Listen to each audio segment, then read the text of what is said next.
അപ്പം നമ്മൾ 9ാം ക്ലാസ് കെമിസ്ട്രിയിലെ 7th ചാപ്റ്റർ നോൺ മെറ്റൽസ് അലോഹങ്ങൾ എന്നുള്ള ചാപ്റ്ററാണ് എടുത്തുകൊണ്ടിരിക്കുന്നത്. അതിൽ ഹൈഡ്രജൻ ഓൾറെഡി ഡിസ്കസ് ചെയ്ത് കഴിഞ്ഞതാണ്. ഇനി നമ്മൾ രണ്ടാമത്തെ അലോഹമായ കാർബണിനെ പറ്റിയാണ് പറയുന്നത്. അപ്പോൾ കാർബണിൻ്റെ സവിശേഷതകൾ നമുക്കൊന്ന് നോക്കാം. അപ്പോൾ കാർബണിനെ കുറിച്ച് പഠിക്കുമ്പോൾ നമ്മൾ കാർബണിൻ്റെ ആറ്റോമിക് നമ്പർ, പീരിയോഡിക് ടേബിളിലെ കാർബണിൻ്റെ പൊസിഷൻ ഒക്കെ നോക്കണം അല്ലേ. അപ്പോൾ പീരിയോഡിക് ടേബിളിൽ 14th ഗ്രൂപ്പിൽ 14ാമത്തെ ഗ്രൂപ്പിൽ, അതേപോലെ സെക്കൻഡ് പീരീഡിൽ 2ാമത്തെ പീരീഡിലുള്ള 4th എലമെൻറ്റ്, 4ാമത്തെ മൂലകമാണ് ഇത് എന്ന് പറയുന്നത് കാർബൺ എന്ന് പറയുന്നത്. അപ്പോൾ കാർബണിൻ്റെ ആറ്റോമിക് നമ്പർ 6 ആണ്. അതിൻ്റെ ഇലക്ട്രോൺ കോൺഫിഗറേഷൻ എന്ന് പറയുന്നത് 2, 4. ഓക്കെ, 2, 4 ആണ്. അപ്പോൾ കാർബണിൻ്റെ ഔട്ടർമോസ്റ്റ് ഷെല്ലിൽ 4 ഇലക്ട്രോൺ ഉള്ളതുകൊണ്ട് തന്നെ കാർബണിന് ഒരുപാട് ക്യാരക്ടറിസ്റ്റിക്സ് അല്ലെങ്കിൽ കെമിക്കൽ പ്രോപ്പർട്ടീസ് അല്ലെങ്കിൽ രാസപരമായിട്ട് ഒരുപാട് സവിശേഷതകളുണ്ട്. ഓക്കെ, അത് കൂടാണ്ട് നമ്മൾക്ക് ചുറ്റുമുള്ള, അതായത് നമുക്ക് ചുറ്റും കാണുന്ന ഒരുപാട് സബ്സ്റ്റൻസ് അല്ലെങ്കിൽ മിക്കവാറും സബ്സ്റ്റൻസുകളിലൊക്കെ തന്നെ എന്തടങ്ങിയിട്ടുണ്ട്? കാർബൺ അടങ്ങിയിട്ടുണ്ട്. ഓക്കെ, ദെൻ പുതിയ കാർബൺ കോമ്പൗണ്ടുകൾ, പുതിയ കാർബൺ സംയുക്തങ്ങൾ ഡേ ബൈ ഡേ എന്ത് ചെയ്തുകൊണ്ടിരിക്കുകയാണ്? കണ്ടുപിടിക്കപ്പെടുകയും അല്ലെങ്കിൽ നിർമ്മിക്കപ്പെടുകയും ഒക്കെ ചെയ്യുന്നുണ്ട്. ഓക്കെ, പിന്നെ കാർബൺ എങ്ങനെയൊക്കെ കാണപ്പെടുന്നുണ്ട്? എലമെൻ്റൽ സ്റ്റേറ്റ്, അതായത് സ്വതന്ത്ര അവസ്ഥയിലും അതുപോലെ തന്നെ കമ്പൈൻഡ് സ്റ്റേറ്റ്, അതിൻ്റെ സംയുക്തങ്ങളുമായിട്ട് നമ്മൾക്ക് ചുറ്റും കാണപ്പെടുന്നുണ്ട്. അതേപോലെ ഹ്യൂമൻ ബോഡീൻ്റെ, അതായത് മനുഷ്യ ശരീരത്തിൻ്റെ 18% കാർബൺ കോമ്പൗണ്ടുകൾ അല്ലെങ്കിൽ കാർബൺ അടങ്ങിയിട്ടുള്ളതാണ്. ഓക്കെ, അപ്പോൾ നമുക്കറിയാം കാർബണിൻ്റെ 3 വ്യത്യസ്ത ഫോംസ് അല്ലെങ്കിൽ 3 വ്യത്യസ്ത അവസ്ഥകളാണ് ചാർക്കോള്, കോള് ആൻഡ് ഡയമണ്ട്. അതായത് കരി, കൽക്കരി, അതേപോലെ തന്നെ വജ്രം. ഈ 3ഉം കാർബണിൻ്റെ വ്യത്യസ്ത അവസ്ഥകളാണ്. ഓക്കെ, അപ്പോൾ നമുക്ക് ഈ 3ഉം ഒരുപോലെയാണോ കാണാൻ? അല്ലേ. അപ്പോൾ ഇത്തരം പദാർത്ഥങ്ങളെ, അതായത് ഒരേ എലമെൻറ്റിൻ്റെ, ഒരേ മൂലകത്തിൻ്റെ വ്യത്യസ്ത രൂപാന്തരങ്ങളെ നമ്മൾ എന്ത് പറയുന്നു? അലോട്രോപ്സ് എന്ന് പറയും. അലോട്രോപ്പുകൾ. ഓക്കെ, അപ്പോൾ ഒന്ന് നമുക്ക് വായിക്കാം. The different forms of the same element having different physical properties are known as allotropes. അതായത് ഒരേ മൂലകത്തിൻ്റെ വ്യത്യസ്ത ഭൗതിക ഗുണങ്ങളോട് കൂടിയ രൂപങ്ങളെ നമ്മൾ എന്ത് പറയുന്നു? രൂപാന്തരങ്ങൾ എന്ന് പറയുന്നു, അലോട്രോപ്സ് എന്ന് പറയുന്നു. And this phenomenon is called allotropy. അതായത് ഈ ഒരു പ്രതിഭാസത്തെ നമ്മൾ രൂപാന്തരത്വം എന്ന് പറയുന്നു. അതായത് കാർബണിൻ്റെ തന്നെ വ്യത്യസ്ത രൂപങ്ങളാണെന്ത്? ചാർക്കോൾ, കരി, അതേപോലെ കൽക്കരി, അതേപോലെ തന്നെ ഡയമണ്ട്. ഓക്കെ, അപ്പോൾ ഇതിൻ്റെ 3ൻ്റെയും ഫിസിക്കൽ പ്രോപ്പർട്ടീസ്, ഭൗതിക ഗുണങ്ങൾ എന്താണ്? ഡിഫറെൻ്റ് ആണ്, കാണാൻ ഒരുപോലെയല്ല അല്ലേ. അപ്പോൾ ഡിഫറെൻറ്റ് ഫിസിക്കൽ പ്രോപ്പർട്ടീസ് ഉണ്ട്. ഓക്കെ, ഇത്തരം ഫോംസിനെ അല്ലെങ്കിൽ ഇത്തരം രൂപാന്തരങ്ങളെ നമ്മൾ പറയുന്ന പേരാണ് കാർബണിൻ്റെ അലോട്രോപ്സ് എന്ന്. ഓക്കെ, അപ്പോൾ നമ്മുടെ ഈ കാർബണിൻ്റെ അലോട്രോപ്സിനെ 2ആയിട്ട് ക്ലാസിഫൈ ചെയ്തിട്ടുണ്ട്. ഒന്നാമത്തേത് ക്രിസ്റ്റലൈൻ അലോട്രോപ്സ് അല്ലെങ്കിൽ ക്രിസ്റ്റലീയ രൂപാന്തരങ്ങൾ. രണ്ടാമത്തേത് അമോഫസ് അലോട്രോപ്സ് അല്ലെങ്കിൽ അമോഫസ് രൂപാന്തരങ്ങൾ. അതിൽ ക്രിസ്റ്റലൈൻ രൂപാന്തരങ്ങൾ എന്ന് പറഞ്ഞു കഴിഞ്ഞാൽ structure of ions, molecules or atoms that are held together in an ordered 3D arrangement. അതായത് അയോണുകൾ, തന്മാത്രകൾ അല്ലെങ്കിൽ ആറ്റങ്ങൾ എന്നിവയുടെ ഒരു ക്രമീകരിച്ച ത്രിമാന ഘടന, അതായത് നല്ല ഘടനയോടുകൂടി നല്ല ഓർഡേർഡ് അറേഞ്ച്മെൻ്റ് ഉള്ള അലോട്രോപ്പുകളെയാണ്, അല്ലെങ്കിൽ നല്ല ഡെഫിനിറ്റ് ആയിട്ടുള്ളൊരു ജിയോമെട്രിക്കൽ ഷേപ്പ്, നല്ല നിശ്ചിതമായിട്ടൊരു ജാമിതീയ രൂപമൊക്കെയുള്ള അലോട്രോപ്പുകളെയാണ് നമ്മൾ എന്ത് പറയുന്നത്? ക്രിസ്റ്റലൈൻ അലോട്രോപ്സ് എന്ന് പറയുന്നത്. അപ്പോൾ എക്സാമ്പിൾസ് ഏതൊക്കെയാണെന്ന് ഇവിടെ കൊടുത്തിട്ടുണ്ട്.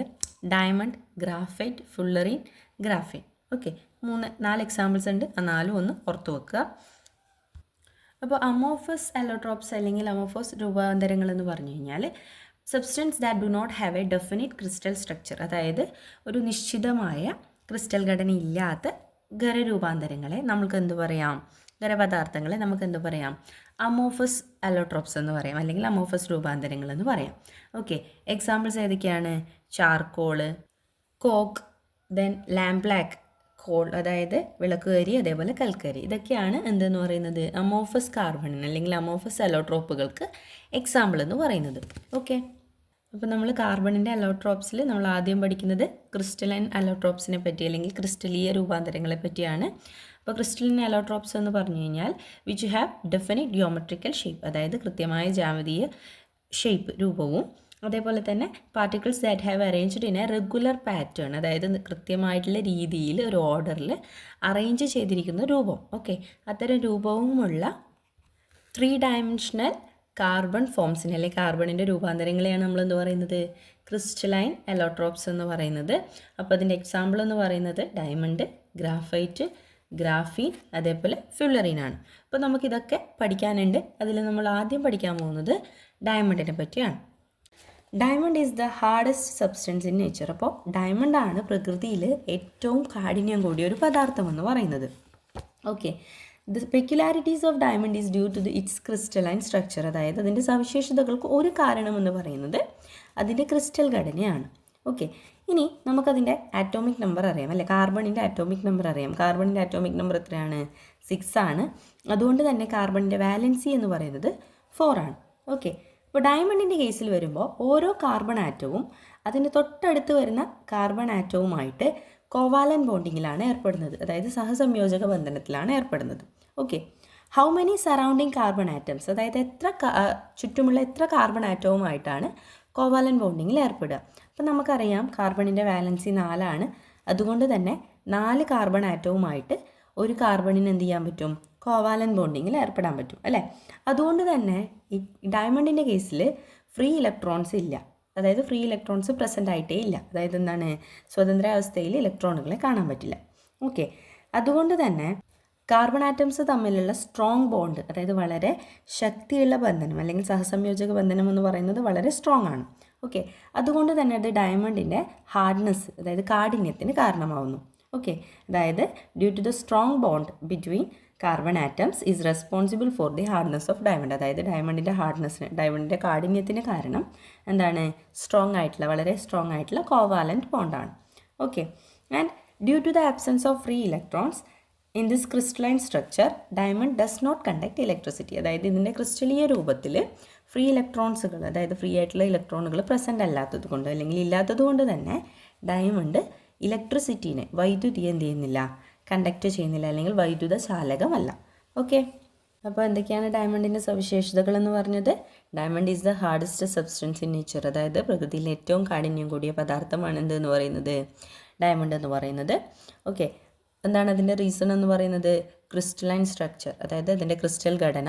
അതുപോലെ തന്നെ in diamond each carbon atom is covalently bonded to 4 other carbon atom surrounding it. അതായത് ഒരു കാർബൺ ആറ്റം, ഡയമണ്ടിലെ ഒരു കാർബൺ ആറ്റം അതിന് ചുറ്റുമുള്ള 4 കാർബൺ ആറ്റവുമായിട്ട് കോവാലൻ ബോണ്ടിങ്ങിൽ, സഹസംയോജക ബന്ധനത്തിൽ ഏർപ്പെടുന്നത് കൊണ്ട് തന്നെ അവിടെ ഉണ്ടാകുന്ന കെമിക്കൽ ബോണ്ട് അല്ലെങ്കിൽ രാസബന്ധനം എന്ന് പറയുന്നത് വളരെ സ്ട്രോങ് ആണ്. Okay, so this strong bond is responsible for the hardness of diamond. അതായത് ഡയമണ്ടിൻ്റെ കാഠിന്യത്തിന് കാരണം എന്താണ്? ഈ സ്ട്രോങ് ആയിട്ടുള്ള, വളരെ ശക്തിയായിട്ടുള്ള കോവാലൻ ബോണ്ടാണ്. ഓക്കെ, സഹസംയോജക ബന്ധനമാണ്. Okay, next, diamond is not an electrical conductor, അല്ലെങ്കിൽ വൈദ്യുത ചാലകമല്ല. ഇലക്ട്രിസിറ്റി കണ്ടക്ട് ചെയ്യുന്ന ഒരു വസ്തു അല്ല എന്തെന്ന് പറയുന്നത്? ഡയമണ്ട് എന്ന് പറയുന്നത്. ഇനി അതിനുള്ള കാരണം എന്താണെന്ന് ചോദിച്ചു കഴിഞ്ഞാൽ എന്താണ്? Due to the absence of free electron. അതായത് അതിനകത്ത് ഫ്രീ ഇലക്ട്രോൺ, സ്വതന്ത്രാവസ്ഥയിൽ ഇലക്ട്രോണുകൾ ഇല്ലാത്തത് കൊണ്ട് തന്നെ അവ എന്ത് ചെയ്യില്ല? വൈദ്യുതിയെ കണ്ടക്ട് ചെയ്യുന്നില്ല. നെക്സ്റ്റ് പോയിന്റ് എന്ന് പറയുന്നത് തെർമൽ കണ്ടക്ടിവിറ്റി കൂടുതലാണ്. എന്താണ്? താപചാലകത കൂടുതലാണ്. Okay, then high refractive index, അപവർത്തനാങ്കം വളരെ കൂടുതലാണ്. അപ്പോൾ അടുത്ത് നമ്മൾ പഠിക്കുന്ന ക്രിസ്റ്റലൈൻ സ്ട്രക്ചർ ഗ്രാഫൈറ്റ് ആണ്. അപ്പോൾ ഗ്രാഫൈറ്റിൻ്റെ ഫിഗർ അവിടെ തന്നിട്ടുണ്ട്, സ്ട്രക്ചർ അവിടെ തന്നിട്ടുണ്ട്, നോക്കിയാൽ മനസ്സിലാവും അല്ലേ? അപ്പോൾ അവിടെ ഓരോ കാർബൺ ആറ്റവും എത്ര കാർബൺ ആറ്റവുമായിട്ടാണ് കോവാലൻ ബോണ്ടിങ്ങിൽ ഏർപ്പെടുന്നത്? സഹസംയോജക ബന്ധനത്തിൽ ഏർപ്പെടുന്നത്? ആ സ്ട്രക്ചർ നോക്കിക്കഴിഞ്ഞാൽ മനസ്സിലാവും. ഒരു കാർബൺ ആറ്റം 3 കാർബൺ ആറ്റവുമായിട്ടാണ് കോവാലൻ ബോണ്ടിങ്ങിൽ ഏർപ്പെടുന്നത്. ഓക്കെ, അപ്പോൾ ഇതിനകത്ത് ഫ്രീ ഇലക്ട്രോൺസ് ഉണ്ടോ? സ്വതന്ത്ര ഇലക്ട്രോണുകൾ പ്രസൻ്റ് ആണോ? ആണല്ലേ? ഒരു ഇലക്ട്രോൺ ഫ്രീ ആണ് അല്ലേ? 4 ഇലക്ട്രോൺസ് ആണ് കാർബണിൻ്റെ ഔട്ടർമോസ്റ്റ് ഷെല്ലിൽ, ബാഹ്യതമ ഷെല്ലിലുള്ളത്. അതിൽ 3 എണ്ണം മാത്രമേ കോവാലൻ ബോണ്ടിങ്ങിൽ ഏർപ്പെടുന്നുള്ളൂ, 1 ബാക്കിയുണ്ട്. ഓക്കെ, അപ്പോൾ കാർബൺ എന്താണ്? ഇവിടെ ഗ്രാഫൈറ്റ് എന്താണ്? ഇലക്ട്രിക് കണ്ടക്ടറാണ്, വൈദ്യുത ചാലകമാണ്. ഓക്കെ, അപ്പോൾ why does graphite conduct electricity? എന്തുകൊണ്ടാണ് ഗ്രാഫൈറ്റ് വൈദ്യുതി കടത്തിവിടുന്നത് എന്ന് ചോദിച്ചു കഴിഞ്ഞാൽ എന്താ പറയാം? In graphite each carbon atom is covalently bonded to 3 other carbon atoms. So എന്താണ്? Free electrons are present in graphite അല്ലേ? ഗ്രാഫൈറ്റിൽ ഫ്രീ ഇലക്ട്രോൺസുകൾ, സ്വതന്ത്ര ഇലക്ട്രോണുകൾ പ്രസൻ്റ് ആണ് അല്ലെങ്കിൽ ഉള്ളത് കൊണ്ട് തന്നെ ഗ്രാഫൈറ്റ് എന്തിനെ കടത്തിവിടും? വൈദ്യുതിയെ കടത്തിവിടും. ഓക്കെ, അപ്പോൾ ഗ്രാഫൈറ്റ് എന്ന് പറയുന്നത് ഒരു ലെയേർഡ് സ്ട്രക്ചറാണ്. അതായത് ഒന്നിനു മീതെ ഒന്നായിട്ടുള്ള പാളികൾ ഒന്നൊന്നായിട്ട് നിരന്ന് അല്ലെങ്കിൽ അടുക്കി വെച്ചിരിക്കുന്ന തരത്തിലുള്ള ഒരു സ്ട്രക്ചർ, ഒരു ഘടനയാണ് ഇതിനുള്ളത്, ഗ്രാഫൈറ്റിനുള്ളത്. ഓക്കെ, ആൻഡ് ഈ ഗ്രാഫൈറ്റിൻ്റെ ഈ ലെയറുകൾക്കിടയിൽ, അതായത് ഇതിൻ്റെ ഈ പാളികൾക്കിടയിൽ കോവാലൻ ബോണ്ടിങ് ഇല്ല. ഓക്കെ, അതുകൊണ്ട് തന്നെ ഇവ തമ്മിലുള്ള അട്രാക്ഷൻ, അതായത് ഫോഴ്സ് ഓഫ് അട്രാക്ഷൻ, ആകർഷണം എന്താണ്, ഈ ലെയറുകൾ തമ്മിലുള്ള ആകർഷണം വളരെ വീക്കാണ്, വളരെ കുറവാണ്. ഓക്കെ, അതുകൊണ്ട് തന്നെ ഒരു പാളിക്ക് മുകളിലൂടെ, അതായത് ഒരു ലെയറിന് മുകളിലൂടെ മറ്റൊരു ലെയറിന് എന്ത് ചെയ്യാൻ പറ്റും, ഇങ്ങനെ സ്ലൈഡ് ചെയ്ത് തെന്നിയിട്ട് അങ്ങ് നീങ്ങാനായിട്ട്, സ്ലൈഡ് ചെയ്ത് പോകാനായിട്ട് പറ്റും. ഓക്കെ, അപ്പോൾ നമ്മൾ 8th സ്റ്റാൻഡേർഡിൽ പഠിച്ചിട്ടുണ്ട് ലൂബ്രിക്കൻസ് അല്ലെങ്കിൽ സ്നേഹകങ്ങൾ പഠിച്ചപ്പോൾ ഒരു സോളിഡ് ലൂബ്രിക്കൻ്റ് ആണ് എന്തെന്ന് പറയുന്നത്, അതായത് ഖരാവസ്ഥയിലുള്ള ഒരു സ്നേഹകമാണ് എന്തെന്ന് പറയുന്നത്, ഗ്രാഫൈറ്റ് എന്ന് പഠിച്ചിട്ടുണ്ട്. അപ്പോൾ ഒന്നിനു മുകളിൽ, അതായത് ഈ ഫോഴ്സ് ഓഫ് അട്രാക്ഷൻ ലെയറുകൾ തമ്മിൽ, അതായത് ഈ ഓരോ പാളികൾ തമ്മിലുള്ള ആകർഷണബലം കുറവായതുകൊണ്ട് തന്നെ ഇത് എന്തായിട്ട് ഉപയോഗിക്കാൻ പറ്റും, ലൂബ്രിക്കൻ്റ് ആയിട്ട്, അതായത് സ്നേഹകമായിട്ട് ഉപയോഗിക്കാറുണ്ട്. Okay, some uses of graphite are given below. ഗ്രാഫൈറ്റിൻ്റെ ചില ഉപയോഗങ്ങൾ നമുക്ക് താഴെ തന്നിട്ടുണ്ട്. Find out and write the characteristic properties that facilitate it. അപ്പോൾ നമുക്ക് ഇതിന് സഹായകമാവുന്ന ഏതൊക്കെ സവിശേഷതകളാണ് എന്ന് കണ്ടെത്തി എഴുതാനാണ് പറഞ്ഞിട്ടുള്ളത്. ഓക്കെ, ഒന്നാമത്തേത് used as electrode in dry cell. അപ്പോൾ ഡ്രൈ സെല്ലിൽ ഇലക്ട്രോഡായിട്ട് ഉപയോഗിക്കാനുള്ള കാരണം എന്താണ്, ഇലക്ട്രിക്കൽ കണ്ടക്ടിവിറ്റി, വൈദ്യുത ചാലകതയാണ്. ഓക്കെ, ദെൻ ബി എന്ന് പറയുന്നത് used to make pencil lead. പെൻസിലിന് ലെഡായിട്ട് ഉപയോഗിക്കാനുള്ള കാരണം എന്താണ്, സോഫ്റ്റാണ്, സ്മൂത്താണ്, ലെയേർഡാണ്, അല്ലേ, നല്ല കട്ടി കുറഞ്ഞതാണ്, മൃദുലമായിട്ടുള്ളതാണ്, എന്താണ്, പാളികൾ അടങ്ങിയിട്ടുള്ളതായതുകൊണ്ട് നമ്മൾക്ക് എഴുതുന്ന സമയത്ത് നോട്ടിൽ, പേപ്പറിൽ എന്ത് വരും, അതിൻ്റെ മാർക്ക്, അതായത് അതിൻ്റെ ഒരു കൃത്യമായിട്ടുള്ള ഇംപ്രഷൻ ലഭിക്കുന്നത് കൊണ്ടാണ് നമ്മൾ എന്തായിട്ട് ഉപയോഗിക്കുന്നത്, പെൻസിൽ ലെഡായിട്ട് ഉപയോഗിക്കുന്നത്.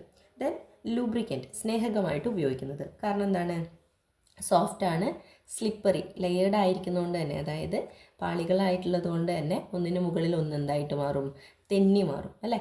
സോ അത് ഈ 3 കാരണങ്ങൾ കൊണ്ടാണ് ലൂബ്രിക്കൻ്റ് ആയിട്ട് അല്ലെങ്കിൽ സ്നേഹകമായിട്ട് ഉപയോഗിക്കുന്നത്. ഗ്രാഫീൻ ആണ് അടുത്തത്. Graphene consist of layers of 2 dimensional hexagonal carbon rings. അതായത് ഷഡ്ഭുജാകൃതിയിലുള്ള ദ്വിമാന കാർബൺ വലയങ്ങളെയാണ് നമ്മൾ, അല്ലെങ്കിൽ അത് ചേർന്നിട്ടുള്ള ഓരോ ലെയേഴ്സിനെ, ഓരോ പാളികളെയാണ് നമ്മൾ എന്ത് പറയുന്നത്, ഗ്രാഫീൻ എന്ന് പറയുന്നത്. ഓക്കെ, ഗ്രാഫീൻ എന്ന് പറയുന്നത് ഗ്രാഫൈറ്റിൻ്റെ ഒരൊറ്റ ലെയർ, അതായത് ഗ്രാഫൈറ്റിൻ്റെ ഒരൊറ്റ പാളിയെ നമ്മൾ പറയുന്ന പേരാണെന്ത്, ഗ്രാഫീൻ. ഓക്കെ, ഇപ്പോൾ ഗ്രാഫീൻ്റെ സവിശേഷതകൾ എന്ന് പറയുന്നത് 1/200 ദ വെയ്റ്റ് ഓഫ് സ്റ്റീൽ, അതായത് സ്റ്റീലിൻ്റെ 200 ഭാരവും, അതേപോലെ തന്നെ അലുമിനിയത്തിൻ്റെ 1/5, അതായത് അലുമിനിയത്തിൻ്റെ 5/1 ആണ് ഭാരമെന്ന് പറയുന്നത്. ഓക്കെ, ഹൈ ഇലക്ട്രിക്കൽ കണ്ടക്ടിവിറ്റി, വൈദ്യുത ചാലകമാണ്, അതുപോലെ തന്നെ ഹൈ തെർമൽ കണ്ടക്ടിവിറ്റി, അതായത് താപചാലകത കൂടുതലാണ്. ഓക്കെ, അതേപോലെ തന്നെ graphene has already emerged as A substance that can revolutionise the field of nano technology. അതായത് നാനോ ടെക്നോളജി എന്ന് പറയുന്ന ആ ഒരു രംഗത്ത്, അല്ലെങ്കിൽ ആ ഒരു ബ്രാഞ്ചിൽ ഒരുപാട് മാറ്റങ്ങൾ, അല്ലെങ്കിൽ ഒരുപാട് കാര്യങ്ങൾ, അല്ലെങ്കിൽ വൻ വിപ്ലവം തന്നെ ഉണ്ടാക്കാൻ പറ്റുന്ന ഒരു വസ്തുവായിട്ട് ഏത് മാറിയിട്ടുണ്ട്, ഗ്രാഫീൻ ഇതിനോടകം തന്നെ മാറിയിട്ടുണ്ട് എന്നാണ് പറഞ്ഞിട്ടുള്ളത്. അപ്പോൾ ഗ്രാഫീന് ഒരുപാട് ഉപയോഗങ്ങൾ, അതായത് നാനോ ടെക്നോളജീൻ്റെ ഫീൽഡിൽ ഗ്രാഫീന് ഒരുപാട് ഉപയോഗങ്ങൾ ഇപ്പോൾ അല്ലെങ്കിൽ അറ്റ് പ്രസൻറ്റ് ഉണ്ടായിക്കൊണ്ടിരിക്കുന്നുണ്ട് എന്നാണ് പറഞ്ഞത്. കാർബണിൻ്റെ അടുത്ത അലോട്രോപ്പാണ് എന്തെന്ന് പറയുന്നത്, ഫുള്ളറീൻ എന്ന് പറയുന്നത്. Fullerene have a hollow spherical structure. അതായത് ഫുള്ളറീൻ ഒരു ഹോളോ, അതായത് പൊള്ളയായിട്ടുള്ള ഒരു ഗോളാകൃതിയാണുള്ളത്. Okay, consisting of pentagons and hexagons. അതായത് ഹെക്സഗണും പെൻറ്റഗണും കൂടി ചേർന്നിട്ടുള്ള ഒരു ഹോളോ, അതായത് എന്താണ്, അതിനകത്ത് ഒന്നുമില്ലാത്ത ഉള്ളു പൊള്ളയായിട്ടുള്ള ഒരു ഗോളാകൃതി അല്ലെങ്കിൽ ഒരു സ്ഫെറിക്കൽ സ്ട്രക്ചറാണ് ഇതിനുള്ളത്, ഫുള്ളറിന് ഉള്ളത്. They are known as bucky balls. അപ്പോൾ ഇതിനെ അറിയപ്പെടുന്നത് എന്താണ്, ബക്കി ബോൾസ് എന്നാണ് അറിയപ്പെടുന്നത്. ഈ ഫുള്ളറിൻ സിലിണ്ട്രിക്കൽ ഷേപ്പിലുള്ള ഫുള്ളറിൻസ് നാനോ ട്യൂബുകളുടെ നിർമ്മാണത്തിന് ഉപയോഗിക്കാറുണ്ട്.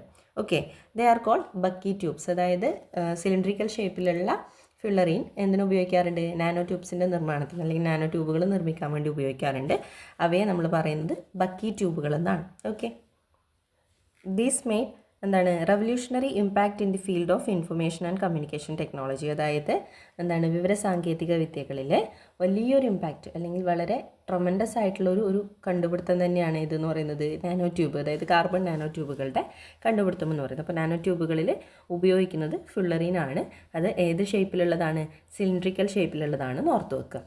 ഓക്കെ, ഇനി അമോഫസ് അലോട്രോപ്സ്, അതായത് കാർബണിൻ്റെ അമോഫസ് അലോട്രോപ്പുകൾ അല്ലെങ്കിൽ അമോഫസ് രൂപാന്തരങ്ങൾ എന്ന് പറഞ്ഞു കഴിഞ്ഞാൽ substance that do not have a definite crystal structure, അതായത് കൃത്യമായിട്ടുള്ള ക്രിസ്റ്റലീയ ആകൃതി ഇല്ലാത്ത കാർബണിൻ്റെ എന്താണ് അലോട്രോപ്പുകളെ അല്ലെങ്കിൽ കാർബണിൻ്റെ രൂപാന്തരങ്ങളെയാണ് നമ്മൾ എന്ത് പറയുന്നത് അമോർഫസ് അലോട്രോപ്പുകൾ എന്ന് പറയുന്നത്. ഏതൊക്കെയാണ് എക്സാമ്പിൾ എന്ന് പറയുന്നത്? ചാർക്കോൾ കരി അല്ലേ, ദെൻ കോക്ക്, ദെൻ ലാം ബ്ലാക്ക് അല്ലേ വിളക്ക് കരി, ദെൻ കോൾ കൽക്കരി. ഇതൊക്കെയാണ് അമോർഫസ് അലോട്രോപ്പുകൾക്ക് എക്സാമ്പിൾ എന്ന് പറയുന്നത്. ഓക്കെ.